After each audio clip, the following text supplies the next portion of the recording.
Heyo everybody, Waffle Stomper here. I am taking you on a journey with me here, punching to death all the bosses of Dark Souls 2, giving a little bit of commentary on how I'm doing these fights, hopefully giving you some tips on how to fight them yourself.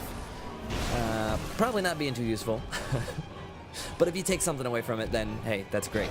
So today we are going to punch to death the Belfry Gargoyles, and as you can see, as soon as I got into this fight here, I just started getting walloped. They just started bringing the pain on me. And one of the biggest issues with this fight here is that there's a potential to fight 5 of these guys at the exact same time. If you take too long taking out one of them, the other ones are just going to start jumping into the fight, and the longer that takes, the more are going to jump in. And eventually you could very easily find yourself completely overwhelmed, as I almost was at the beginning here. Started getting up to 3 guys, but started pushing them down. So, easy fight for casters.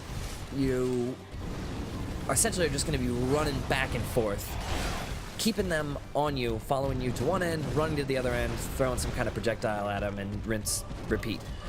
If you're melee, however, you are going to have to be trying to keep an eye on where these guys are, trying to get your heals in when you can.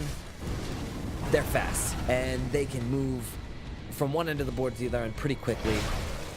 Once they get all together like this in the center, it's hard to see what their animations are going to be, so it's really hard to predict what moves they're going to start throwing at you.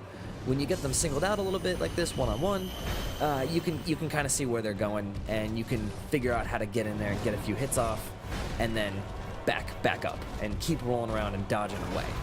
So the key to this fight here, again, is speed.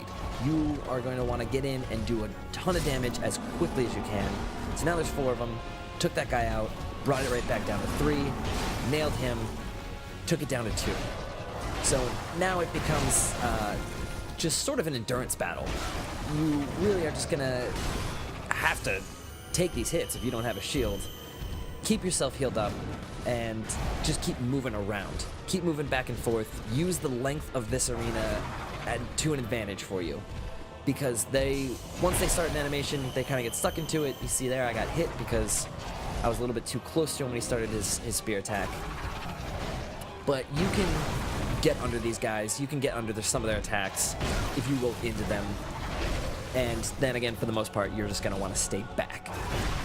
So I was, just trying to get through these guys without taking too much damage. And that fire right there, when they use this magic, will pretty much punish you. And I haven't had any of them, had 2 of them blow fire at the same time. But one is definitely, if you're going to get hit by something, you're going to want to get hit by the other gargoyles and avoid the magic at all costs, because that is just going to really hurt you. Then we just come in here. This guy's fighting to his last breath. He's got no chance. 1-2 punch, clocked him in the jaw, sent him home. And that is how you punch to death the Belfry Gargoyles.